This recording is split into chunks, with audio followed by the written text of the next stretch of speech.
جہاں نکاح عبادت ہے، تسکین قلب ہے اور حفاظت ایمان کی ضمانت ہے، تقوی کا ذریعہ ہے، جوہر عصمت کی دلیل ہے،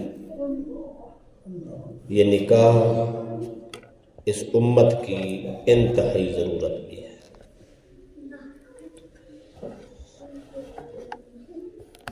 انسان کی زندگی میں سب سے قیمتی چیز جو ہے وہ انسان کی عزت اور عصمت ہے۔ انسان کا چہرہ سب سے زیادہ سیاہ وہ ہوتا ہے جس کو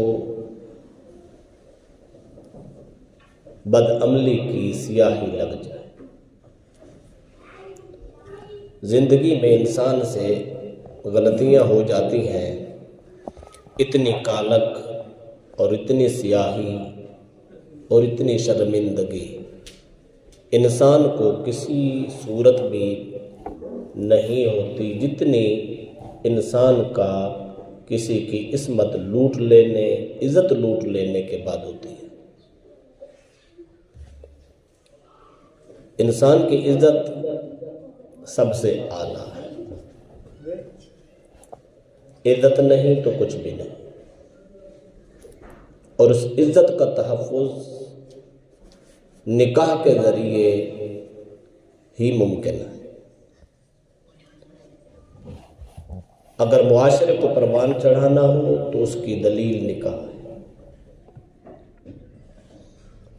جناب آدم علیہ السلام کو اللہ تبارک و تعالیٰ نے جب پیدا کیا تنہا تھے، تنہائی فطرت انسانی اس کو قبول نہیں کرتے، تو اللہ تبارک و تعالیٰ نے ان کا جوڑ پیدا کیا جناب حوا کی صورت میں۔ جنت میں رہے اور اللہ کے حکم سے، اللہ کی طرف سے جناب آدم کا نکاح ہوا، اور اس قوم کا اور انسانیت کا سلسلہ جاری ہو گیا۔ بیٹا اور بیٹی کی صورت میں اللہ تعالی جوڑا عطا کرتا تھا جناب آدم کو۔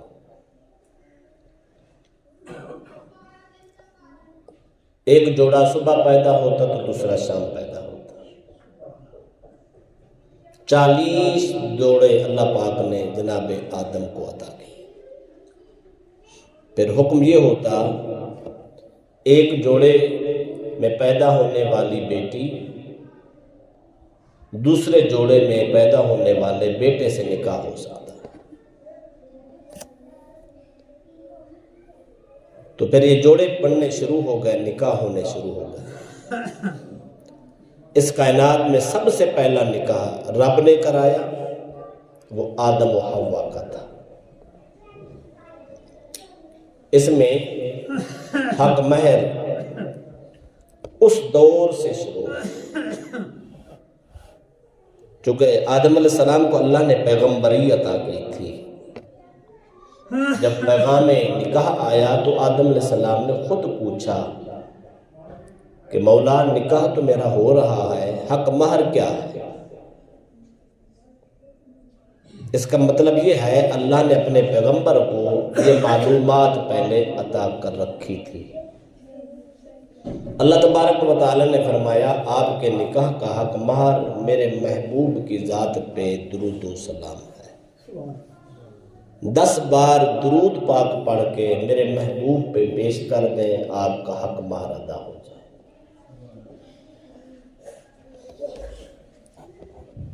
انسانیت کی ابتدا نکاح سے ہے، اور نکاح کا حق مہر مصطفیٰ کی ذات پہ درود و سلام ہے۔ یہ وہ پہلا موقع تھا جب آدم علیہ السلام کو رسول اللہ صلی اللہ علیہ وسلم کی معرفت اور پہچان حاصل ہوئی۔ وقت گزرتا رہا، دنیا پہ آنا پڑا، پھر دنیا پہ وقت گزارا، روتے بھی رہے، توبہ بھی کرتے رہے۔ ایک دن ایسا آیا، جناب آدم اپنی آہوزاری کرتے کرتے اللہ پاک نے جناب آدم کے ذہن میں ایک بات ڈالی۔ وہ بات کیا تھی؟ بات یہ تھی کہ آدم، اگر توبہ قبول کروانی ہے اس ذات کا واسطہ پیش کر جس کو تم نے آنکھ کھولتے ہوئے پہلے جس کا نام عرش کے پایوں پہ پڑھا تھا۔ یہ بات ذہن میں اتری، اللہ کی طرف سے القاء، فتلقى آدم من ربہ کلمات، آدم پر اللہ نے کچھ کلمات نازل کیے، القاء کیے، ذہن میں ڈالا، فکر پیدا ہو گئی۔ آدم علیہ السلام نے جب سوچا تو پتہ چلا، ہاں جب میرے رب نے میرے اندر روح پھونکی تھی تو میں نے آنکھ کھولی تھی، اللہ کا عرش سامنے تھا، عرش پہ لکھا تھا لا الہ الا اللہ، ساتھ ہی جوڑ کے لکھا تھا محمد الرسول اللہ صلی اللہ علیہ وسلم۔ تو آدم علیہ السلام کو وہ ابتدائے آفرینش یاد آئی، فوراً دعا مانگتے ہیں۔ دعا مانگی، مولا اس ذات کا واسطہ جس ذات کا نام تیرے نام کے ساتھ لکھا تھا۔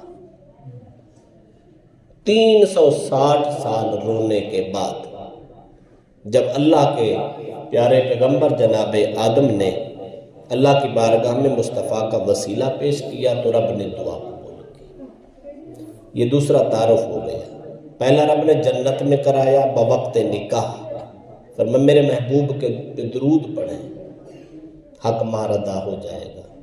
دوسرا تعارف پھر کرایا، فرمایا اب تمہاری توبہ اس نام کے بغیر پوری نہیں ہو سکتی۔ اگر یہ ہم سوچیں انسانیت کی ابتدا اور اس کی جو وسعت ہے وہ رسول اللہ کی ذات پہ درود و سلام سے۔ اگر یہ نکاح نہ ہوتا، حق مہر ادا نہ ہوتا تو انسان کا بڑھوترا تو ختم ہو جاتا۔ اور علماء نے اس بات پہ لکھا ہے انسانیت کی ابتدا بھی نکاح ہے، انسانیت کی انتہا بھی نکاح ہے۔ جب نکاح کا تصور ختم ہو گیا دنیا سے، قیامت قائم ہو جائے۔ یہ ایک ایسی سنت ہے جب تک یہ قائم رہے گی امت بڑھتی رہے گی، قوم بڑھتی رہے گی۔ جب یہ نکاح کا سلسلہ ختم ہو گیا قیامت بالکل قریب ہے، انسانیت ختم، اللہ کا اگلا نظام شروع ہو جائے۔ پھر غالباً 1.25 لاکھ انبیاء میں سے 2 پیغمبر ایسے ہیں جنہوں نے دنیا پہ نکاح نہیں کیا، باقی سب نے نکاح کیا۔ تو گویا یہ 1.25 لاکھ انبیاء کی سنت ہے، نکاح چھوٹا عمل نہیں ہے۔ اور جناب عیسیٰ علیہ السلام نے بھی دنیا پہ شادی نہیں کی تھی، نکاح نہیں کیا تھا، آسمانوں پہ اٹھا لیے گئے۔ چوتھے آسمان پہ اللہ کی قدرت سے آج بھی زندہ و حیات موجود ہے۔ قرب قیامت دمشق کی جامع مسجد کے مینار پر صبح کے ٹائم اتریں گے، وہاں سے اپنا تبلیغی دورہ شروع فرما دیں گے۔ اس کے کئی مقاصد ہیں جو حدیث پاک میں ذکر ہوئے ہیں۔ یہودیوں کو قتل کریں گے، عیسائیوں کی صلیب ختم کریں گے، میدان جہاد میں اتریں گے۔ یہ سارے مقاصد کے ساتھ ساتھ ایک مقصد یہ بھی ہے، عرب کی سرزمین پہ قبیلہ بنو کلب ہے، قبیلہ بنو کلب کی کسی ایک بیٹی سے جناب عیسیٰ علیہ السلام نکاح کرے، آپ کی شادی ابھی ہونی ہے، پھر اس سے اولاد ہوگی، پھر اولاد کے سلسلے بڑھیں گے، پھر اس کے بعد باقی معاملات اور قیامت کریں گے۔ سوا لاکھ انبیاء کی سنت ہے نکاح کرنا۔ پھر دوسری حیثیت اس کی دیکھیں، نکاح عام حالات میں سنت ہے، لیکن خاص حالات میں یہ واجب ہو جاتا ہے۔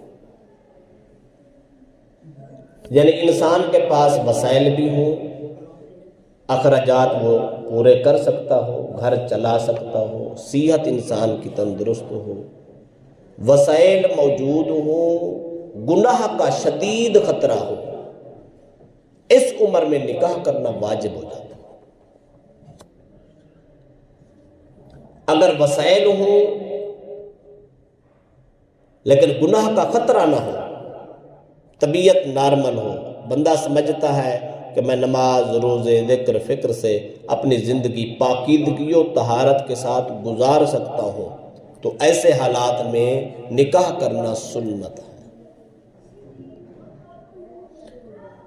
تاجدار کائنات صلی اللہ علیہ وسلم نے واجب کی حد تک انتظار کرنے کا حکم نہیں دیا۔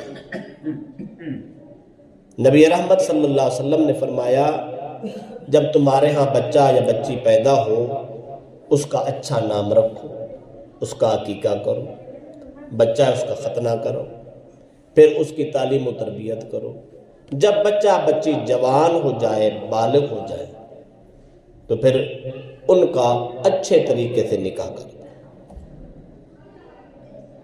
یہ انتظار نہیں، ابھی نکاح سنت ہو، اس درجے میں ہو کہ وسائل موجود ہوں اور بچہ گناہوں سے، بچی گناہوں سے پاک ہو اور مجبور زندگی نہ پیدا ہوئی ہو، اس وقت نکاح کرو۔ اس عمر میں نکاح کرنا ماں باپ اور اولاد دونوں کے لیے تقوی کا باعث ہے۔ علماء نے اس پہ بڑی شر و بست کے ساتھ گفتگو کی ہے۔ اگر ماں باپ لیٹ کرتے ہیں، تاخیر کر دیتے ہیں، اولاد اگر بگڑ جاتی ہے، گناہ میں مبتلا ہو جاتی ہے، تو اس گناہ میں ماں باپ برابر کے شریک ہیں۔ کیوں؟ ان کا فرض بنتا تھا وہ اپنے فرض کو نبھاتے، انہوں نے فرض نہ نبھایا، ان کے فرض نہ نبھانے کی وجہ سے بچے اس کے بے راہ روی کا شکار ہوئے، غلطیوں میں مبتلا ہو گئے، گناہ کرنے پہ وہ آمادہ ہو گئے، تو اس کا مطلب ہے اس میں قصوروار ماں باپ بھی ہے۔ تو ماں باپ کی بھی ذمہ داری ہے، اولاد کی بھی ذمہ داری۔ اگر یہ نہیں نبھائیں گے تو پھر حالات خراب ہو سکتے ہیں۔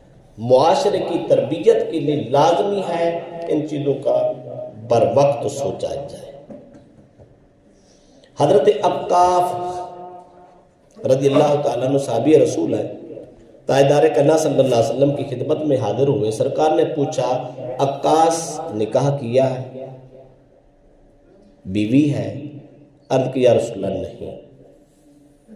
سرکار نے فرمایا تیرے پاس وسائل ہیں، مال کی وسعت ہے، ذرائع موجود ہیں؟ جی یا رسول اللہ وسائل میرے پاس موجود ہیں۔ آقا علیہ السلام نے فرمایا پھر آپ شادی نہیں کرتے؟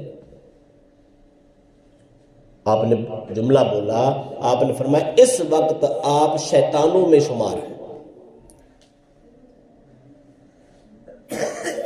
اگلا جملہ فرمایا جو لوگ نکاح نہیں بر وقت کرتے، شیطان کے پاس بہت بڑا ہتھیار ہے گمراہ کرنے کے لیے عورت کی صورت میں۔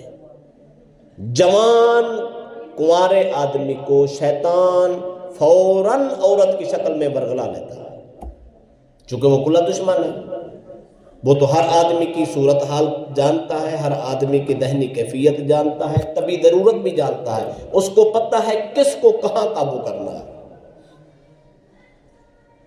اگلا جملہ اس حدیث کا یہ ہے، سرکار دو عالم صلی اللہ علیہ وسلم نے فرمایا بے نکاح مرد بدترین مخلوق ہے۔ اس سے اگلا جملہ فرمایا اگر کوئی شخص بے نکاح ضرورت کے باوجود بے نکاح مر گیا تو وہ بھی بدتر ہے، زندگی میں شادی کرنی چاہیے۔ پھر حضرت عکاظ سے سرکار دو علیہ وسلم نے فرمایا عکاظ اگر تو کبھی یہودیوں میں ہوتا تو وقت کا راہب ہوتا، لا رہبانیت فی الدین، فرمایا میرے دین میں رہبانیت نہیں ہے، نکاح کرنا میرا طریقہ ہے، میری سنت ہے، لہذا نکاح کرنا۔ نکاح کے بہت بڑی تاکید ہے۔ ایک دن 3 صحابہ رسول اکرم صلی اللہ علیہ وسلم کے کاشانہ رسالت پہ آتے ہیں، نبی اکرم صلی اللہ علیہ وسلم کے گھر، حضرت ام المومنین جناب عائشہ صدیقہ سے سوال کرتے ہیں کہ نبی اکرم صلی اللہ علیہ وسلم کا رات کا عبادت کا معمول کیا ہے؟ آپ کتنی دیر عبادت کرتے ہیں، کتنی دیر آرام کرتے ہیں، کیا طریقہ ہے کار؟ امی جان نے جب ان کو بتایا تو وہ باہر آ کے بیٹھ گئے،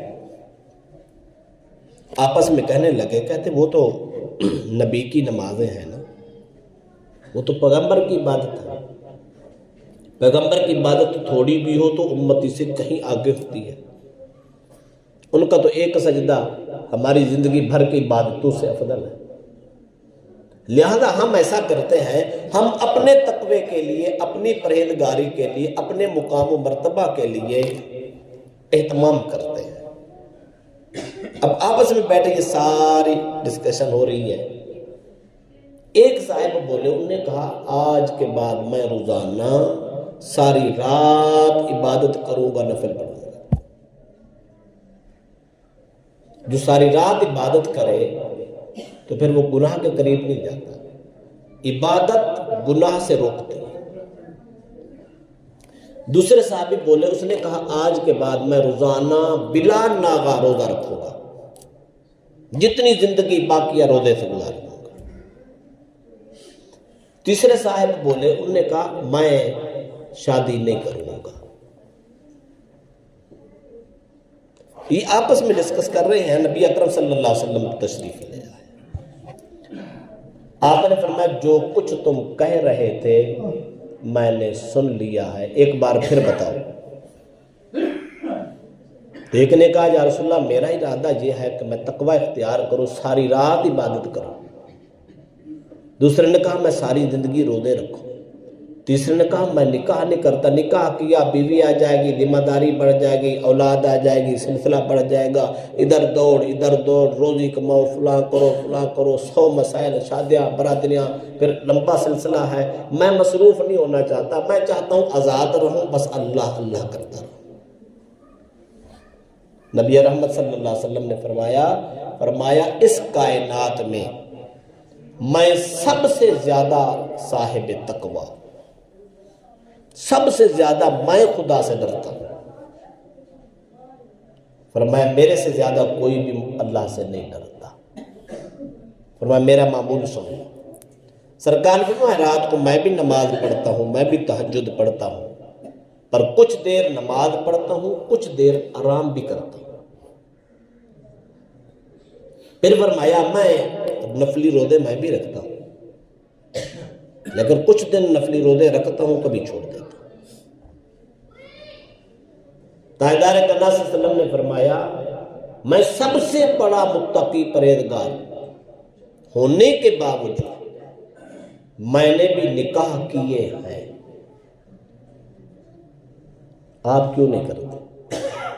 اس وقت سرکار نے فرمایا جس شخص نے النکاح من سنتی فمن راغب عن سنتی فلیس منی، فرمایا نکاح کرنا میری سنت ہے، جس نے میری سنت سے منہ موڑا وہ مجھ سے نہیں، وہ میرے طریقے پر نہیں۔ تقوی اس چیز کا نام نہیں ہے کہ ہم اپنی طرف سے تقوی بنا لیں، اپنی طرف سے طریقہ گھڑ لیں، نہیں۔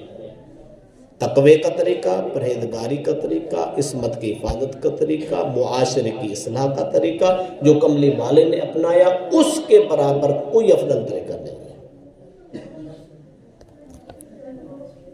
آج کل کچھ لوگ کہہ دیتے ہیں نہیں جی وہ جی میری بیٹی نے کہا ہے میں نے قرآن سے ہی کر لیا ہے، کہ اس کے اندر فطرت نہیں ہے، کہ اس کے اندر نفسانی خواہشات نہیں ہے۔ کہ اس کے اندر جذبات نہیں ہیں؟ کیا وہ گندم کی روٹی نہیں کھاتے؟ کیا وہ اس دنیا کا رنگ و بو نہیں دیکھتے؟ ہم عمر ہم سن لوگوں سے ان کی ملاقات نہیں ہے